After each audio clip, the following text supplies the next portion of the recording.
Hey guys, I'm Jan with Sellstate Realty Pros. Hey, I'm Beth Ann, the Realtor, with also with Sellstate Realty Pros. And this week's video, we decided to make, based on the fact that we're all kind of stuck at home, and we've been asked by a few of our clients what they could be doing to prep their house to put on the market later this year, if they were considering it. We decided to do a video about it. And so here goes nothing. Um, Really the biggest thing one of the first things that a buyer notices about your house, obviously, is the outside of your house.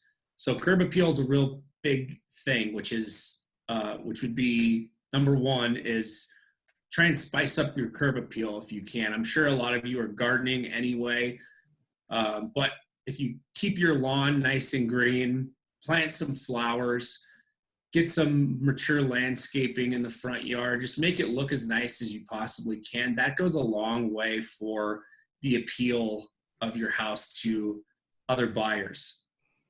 Another thing that I always kind of recommend to people that are considering potentially selling is getting a pre-inspection.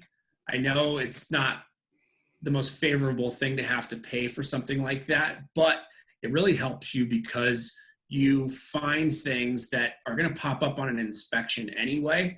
And so then at that point, you can decide whether you want to go ahead and fix those things first so that you can avoid having to address those things in an inspection objection, or you can just kind of wait until that inspection objection comes around once you get under contract. But it's always good to know at least what you're dealing with in case there is some major repair that needs to be done. You know about it, and it's not a huge shock to you when it comes around. Beth Ann, I know you have some other things to add to that.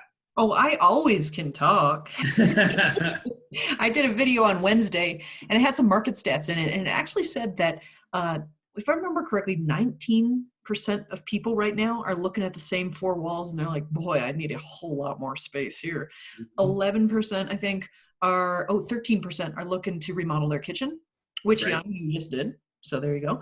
Yeah. And then 11% want a home gym. So it looks like a lot of us right now are interested in doing home improvement projects. If you are, pay attention to your budget. Get with Jan and I, and we can do a CMA or an analysis to see how much value that remodel or at least those improvements are going to give you if you do choose to sell. Also, I've had buyers and sellers in the past who come to me about this, and one of them recently painted a couple walls purple.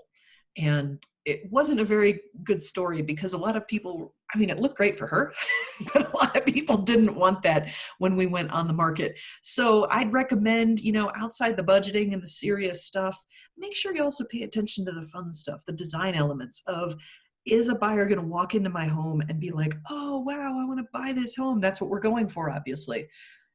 Do the design elements match? Are they consistent? Do they really improve your home? We don't want granite in one bathroom and then, the 1970s decor in all the other bathrooms. Make it consistent. So anyway, there's lots of other stories out there. It's Friday. We're, moving on. My drink's Yeah. a little empty because we had to do one or two takes, but that's okay. I'll give it back to you, Jan. Thanks. All right. Yeah, and to Beth Ann's point, she's right, because we have run into a lot of sellers that, a lot of people want to paint their daughter's room pink, which is totally fine, and I'm sure she loves it. But other buyers, especially buyers that don't have kids, will walk in and see that and think, oh man, I'm gonna have to paint this entire room twice to paint over this pink. So, try and use neutral colors, things. Try and make it an open canvas that a buyer can see themselves living in, as opposed to moving into somebody else's house and having to paint that purple room or paint that pink room or whatever the case may be. That's pretty much it, you guys. Beth Ann, unless you have anything else, I think we gave you guys a couple of good ideas that'll probably keep you busy, hopefully through the end of this thing. And that's it. Stay tuned for next week's video. We don't even know what it's going to be yet. It's going to be just as much a surprise to you guys as it is to us, which we'll find out on Friday as soon as we publish it. So get those creative juices flowing. Exactly. And have a great weekend. Hug your family. Can't wait to see you guys next week, and see you soon. Have a good weekend. See ya.